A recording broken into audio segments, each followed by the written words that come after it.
Assalamualaikum warahmatullahi wabarakatuh. Kembali lagi di channel Service Printer Tutorial, yang mana pada pembahasan kali ini kita akan menunjukkan bagaimana cara untuk mengganti printhead Epson series L series yang udah infus bawaan tabrik.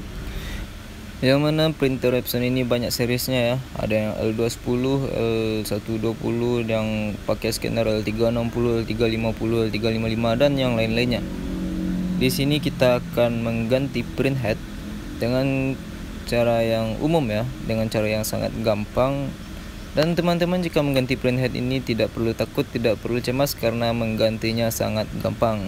Teman-teman bisa lihat video tutorial pada saat ini. Ini printer yang ada pada video ini adalah printer Epson L210. Ya, langsung aja setelah kita hidupkan, kita cek dulu nozzle-nya. Ngomong-ngomong, ini printernya adalah printer yang sudah lama tidak dipakai, dan customer saya meminta printer ini untuk diganti headnya karena sebelumnya dia udah coba mencuci sendiri print headnya dan hasilnya ya nggak ada perubahan, karena print head ini sepertinya udah terlalu beku dan nggak kuat untuk menarik tinta lagi. Di sini bisa kita lihat di hasil nozzle-nya hanya ada 2 titik nozzle dan itu ada di black. Saya udah tawarkan kepada customer saya untuk mencuci printhead ini, tetapi sepertinya tidak usah ya katanya.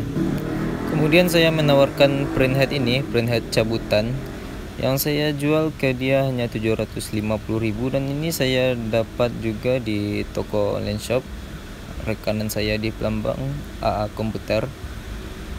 Dan ini saya biasa beli ke dia, biasanya juga bagus. Ini barangnya barang copotan dan lumayan bagus. Nah, langsung saja tanpa bertele-tele itu kita bongkar printernya. Cara bongkar printer Epson L series itu sangat gampang ya. Untuk yang ada scanner ini, di bagian atas ada satu baut. Kita bongkar, kita buka baut yang ada di bagian atas, dan itu udah mewakili scannernya. Jadi scannernya udah bisa dibuka dengan satu baut itu. Bautnya ada di sini ya. Biasanya di baut ini ada segel. Dan printer ini sebenarnya udah pernah dibuka. Nah, ini sepertinya ada kesalahan baut di sana. Seharusnya ini bautnya baut cacing, baut yang panjang. Bukannya baut yang seperti ini. Ini baut yang biasa untuk merekatkan besi dengan besi ya. Nah, caranya ini diangkat scanner bagian sudut kanan, dan di sudut kiri udah bisa diangkat. Nah, itu sangat gampang sekali ya teman-teman. Kemudian di bagian sini ada satu baut lagi, tapi ini sepertinya tidak ada baut karena udah bekas dibuka dan tidak ada ya, tidak dipasangkan bautnya. Dan ini caranya, ini kita angkat sedikit dan kita dorong ke samping seperti ini. Nah, oke. Ini saya ganti tangan. Cukup gampang ya untuk membuka ini cover unit ASF nya. Dan ini pada saat kita mengangkat scanner tadi, dia otomatis akan terbuka sendiri, dan jika belum terbuka teman-teman bisa cabut dengan hati-hati dan pelan-pelan. Kemudian kita langsung ke bagian home carriage-nya, dimana di bagian bawah home carriage itu ada head-nya yang akan kita ganti. Sebelumnya ini kita tekan ke dalam dulu. Itu adalah pengunci home carriage-nya. Nah, setelah itu kita tekan, itu yang berwarna putih bisa kita tekan ke dalam, baru home carriage-nya bisa kita geser ke kiri dan ke kanan. Dan di sini biasanya juga ada satu baut lagi. Jadi di sini sepertinya juga bekas dibongkar, jadi tidak ada bautnya. Jadi langsung kita angkat ini covernya. Dan di sini ada sepertinya ini yang bagian ketrik yang biru ini sedikit patah, jadi dia lebih terangkat dari yang lainnya. Penguncinya udah patah ya.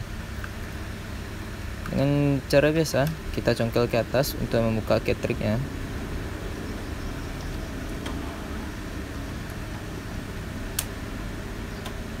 Dan ini plastik mikanya juga kita buka. Nah, ini bisa dilihat karena jarang dipakai, atau ini karena tintanya udah habis ya, jadi tidak ada tinta.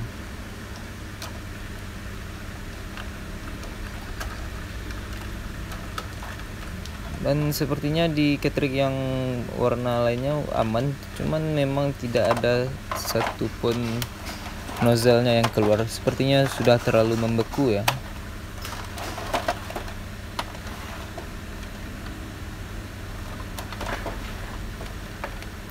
Nah, kemudian kita harus angkat itu yang bagian putih di dalam. Caranya ini ada di bagian kanannya dan di bagian kiri ada cantolannya. Itu kita tekan ke dalam dan sambil kita angkat.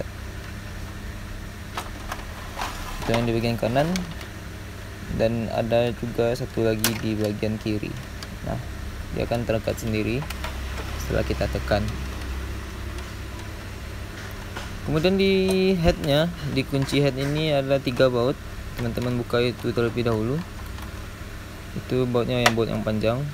Nah, ini tumben nih betul bautnya, cuy. Ini baut kedua dan satu baut lagi ya, yang di sudut kanan atas. Nah, di sini kita sudah bisa membuka headnya. Oh, belum ya. Ada ketinggalan, ini adalah cover fleksibelnya. Ini adalah pengaman fleksibelnya. Pengaman fleksibel ini sangat gampang, kita tinggal congkel di bagian atas. Nah, cara seperti itu. Ini fungsi dari cover ini untuk melindungi fleksibelnya agar tidak patah atau tidak mudah lepas ya ke bagian headnya. Kita angkat ke atas headnya dengan bantuan tangan kiri saya dorong dari bagian bawah, dan jangan lupa itu dilepaskan dulu fleksibel yang bagian kecil, karena fleksibel bagian kecil itu sebenarnya tidak ada fungsinya ya. Kita lepasnya dengan cara hati-hati, dipegang juga dengan bagian birunya. Dan ini dia head yang udah rusak tadi atau head yang udah buntu. Dan kita akan mengganti head tersebut dengan head ini. Ini head cabutan yang saya bilang tadi ya. Ya, langsung aja head ini kita pasangkan lagi. Ini pemasangannya, dan juga dipastikan di bagian fleksibel ini bersih, tidak ada kotoran yang menempel, dan udah bisa dipasangkan. Pasangkannya hati-hati, jangan sampai ada fleksibel yang patah dan yang bengkok-bengkok. Dan jika sudah merasa rekat dan kuat, ini kita balikkan lagi ke dalam tempatnya, ke home carriage-nya. Pemasangan kabelnya jangan sampai terbalik-balik karena nanti bisa patah. Jika sudah merasa pas, ini kita pasangkan lagi, dan yang fleksibel yang kecil juga kita rekatkan lagi. Jangan lupa 3 baut yang udah kita buka tadi kita pasangkan lagi untuk menempelkan head ke home carriage-nya secara permanen. Tidak usah terlalu dipaksa, cukup sekedar rapat saja udah. Nanti kalau dipaksa, ini bahannya plastik, nanti bisa patah ya. Ini udah baut yang ketiga.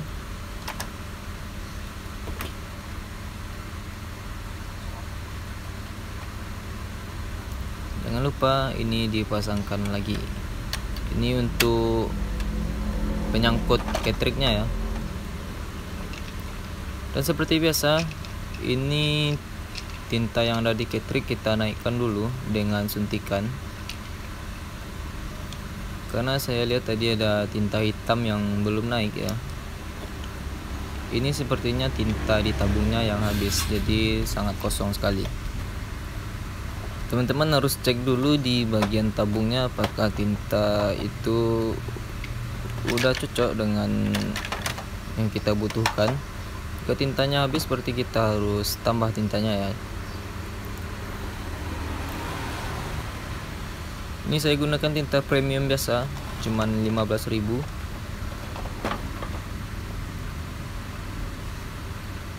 Caranya dibuka penutup tintanya dan diisi seperlunya dulu. Saya gunakan hanya sekedar untuk menaikkan tinta terlebih dahulu. Sepertinya saya isi cuma 1/4. Sudah oke ya. Ini tintanya kita tarik. Ini juga bisa memastikan apakah selangnya itu juga udah tersumbat atau belum. Ya, ini sepertinya selangnya transfusinya masih bagus dan tintanya udah naik yang kita isi tadi. Kita cek juga yang di ketrik lain apakah transfusinya bagus atau enggak. Kalau dia tersedot dengan sempurna berarti transfusinya masih bagus. Ini yang kuning masih oke juga. Ini yang biru atau cyan juga masih bagus. Ini yang magenta atau merah ya, juga masih bagus karena semuanya bisa disedot.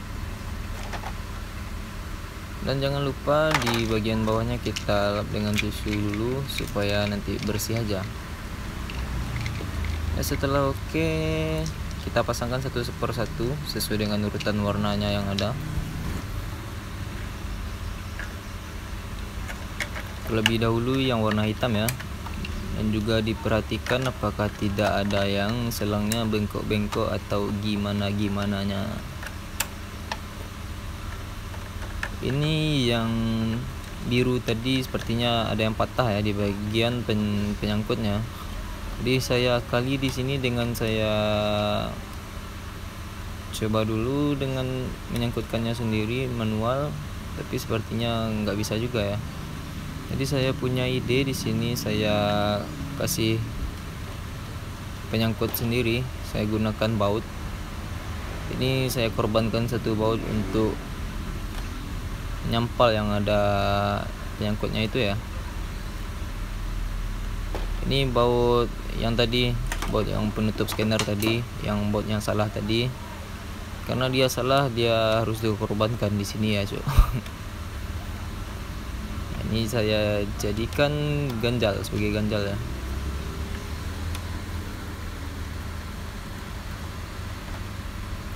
Ya pandai-pandai teman-teman aja untuk memasukkannya, untuk menyampalnya. Pandai-pandai aja ya intinya. Dan nanti dia juga bakalan ditutup dengan cover ketrik ya. Dan itu cover ketriknya kita baut supaya nanti merekat dengan sempurna. Nah, jika udah merasa oke, nggak balik-balik lagi,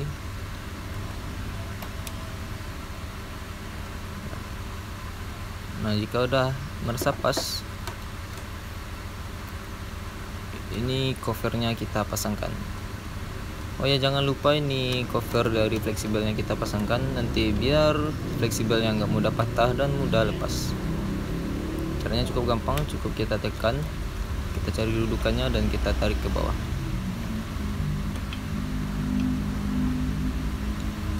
Sebelum memasangnya kita rapikan lagi selang-selang yang ada sesuai dengan jalurnya. Tiap selang ada punya jalur sendiri. Dan plastiknya jangan lupa.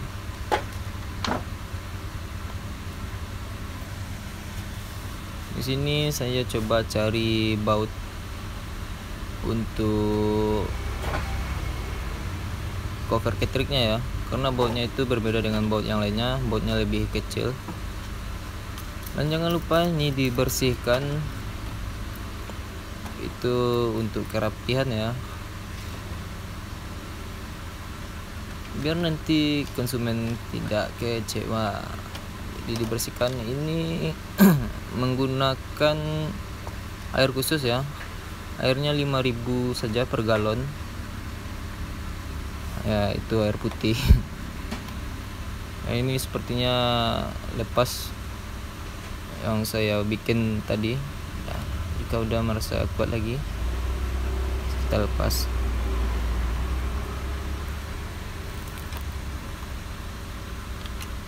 Dan ini baut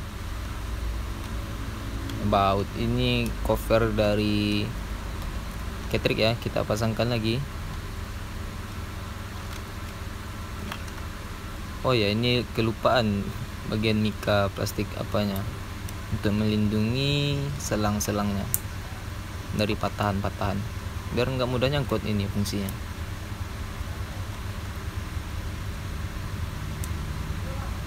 Sepertinya nggak terlalu apa ya, jadi kita pasangkan. Sepertinya yang biru ini, tapi kita coba aja ya, kita pasangkan cover covernya juga udah cukup untuk menekan ketrik biru ke head.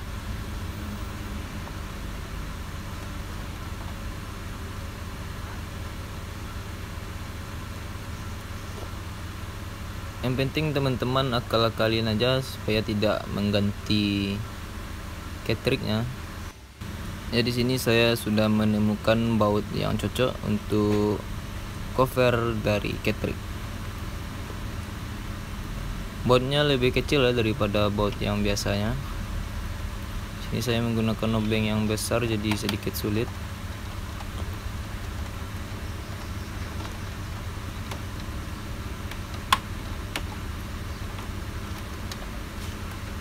Nah, jika udah merasa kuat, berarti kita telah selesai. Dan saatnya untuk kita tes. Dan jangan lupa teman-teman, sebelum kita tes printer ini, karena kita bongkar, jadi kita juga membersihkannya. Mungkin ada debu atau sesuatu yang masuk ke dalam printer ini, jadi kita suruh juga untuk membersihkannya. Itu juga bisa menjadi nilai plus ya untuk tukang servis.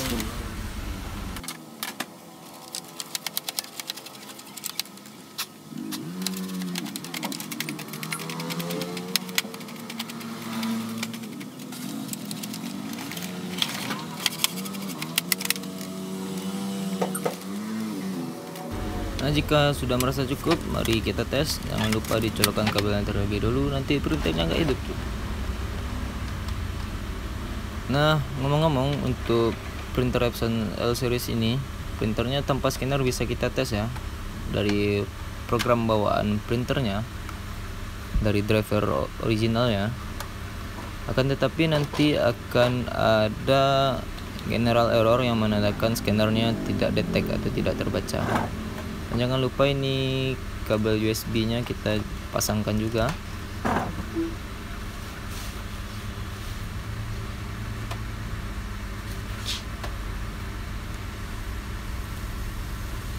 Nah, ini pas baru hidup printernya biasanya akan cleaning terlebih dahulu karena udah nggak dihidupkan dari beberapa jam atau beberapa menit. Nah, bisa kita lihat ada 3 lampu yang hidup.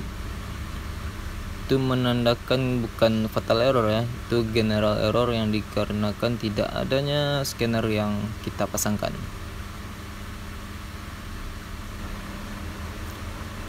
Nah, langsung aja kita tes langsung dari driver printernya. Sebelumnya kita cleaning dulu ya. Kita cleaning dulu karena tintanya belum naik ke head atau belum turun ke headnya. Jadi ini kita cleaning terlebih dahulu.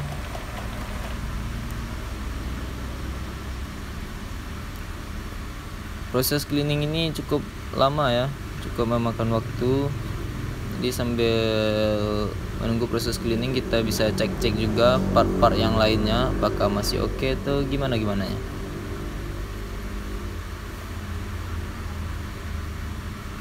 Bisa juga dilihat dari bunyi si printer apakah pompanya bekerja atau tidak. Biasanya kalau pompanya tidak bekerja tidak akan berbunyi suara kayak air yang dipompa ya. Bisa dilihat juga di bagian pompa headnya itu yang di bagian bawah atau penyedotnya yang ada karetnya itu apakah basah atau tidak. Kalau itu basah berarti pompanya bekerja untuk menyedot tinta.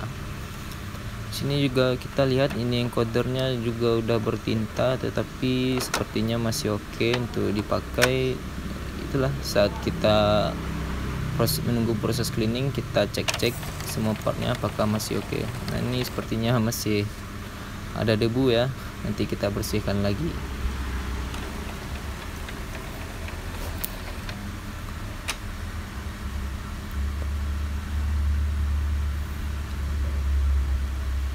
Nanti setelah printer ini kalau hasilnya udah oke, baru kita pasangkan scanner dan nanti kita selesaikan service finishingnya untuk membersihkan yang lain-lainnya dan cek semuanya.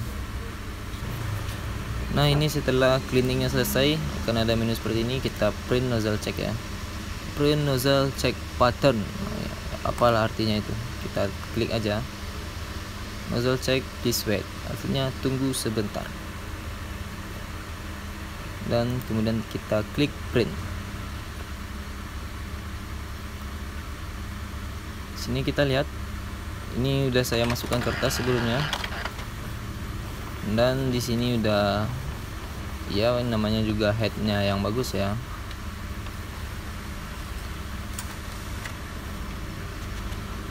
Bisa dilihat, namun ini belum sempurna nozzle-nya.